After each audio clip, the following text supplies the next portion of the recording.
Okay, next we're going to take these 4 wire connectors and join them into here. So first thing we do is we remove the original plug. It just wriggles out. There's no safety clips there. And put that aside.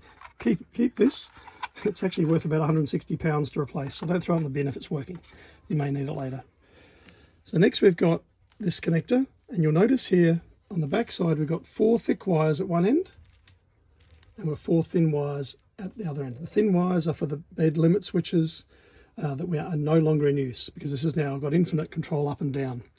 So first thing we do, we match. So there's a black in that position number 2 and a red on the opposite side, position number 2. So let's do those first. So red to red, black to black. That's the power feed to the switch. And now the yellow and the green wires are the rotation switches. So toss a coin, pick your favourite colour first. It doesn't really matter. You've got a 50-50 chance of getting this right. You'll notice these clips do pop out pretty easily. We will tape them up for security in a moment. So now we're going, in this case, green to grey, the other thick cable, and we're going yellow to brown. If this is wrong, the bed will rotate the wrong way, and we just simply reverse the yellow and the green. Okay, now we're ready to test. So we take our fuse we took out earlier, pop it back in that bed switch position, making sure it's correct, put the cover back on, wait for the click, and she's ready to go. So with the fuse back in the main battery, we're now ready to test. I like to test the USB function first. So please start with the switch in the middle position, and to activate the USB we slide across to the right. In this case it's got the exposed fuse. Many of them have got a fuse cap.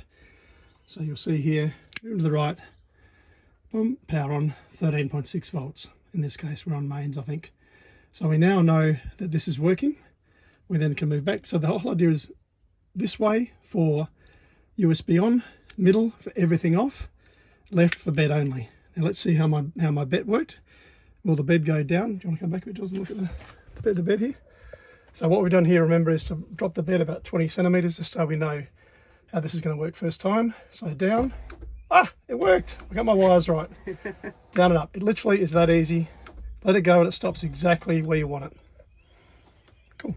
Now, because there's a little bit of potential for these to come out, it's really important to get this taping right. So what I normally do here is I start the taping a little bit up the switches, these loose wires, and then I go around a couple of times, and now I want to really make sure it's snug into the housing. So I really want to get the whole thing held together, because we just don't want those connections. So try and work between the plastic housing and the wire connectors. Go around a few times. Again, don't be shy. Plenty of tape there. And just keep that back and forth a few times. You can even go around here a couple of times. Just make sure everything's all locked in place. Be a bastard to take off, but hopefully that never is needed.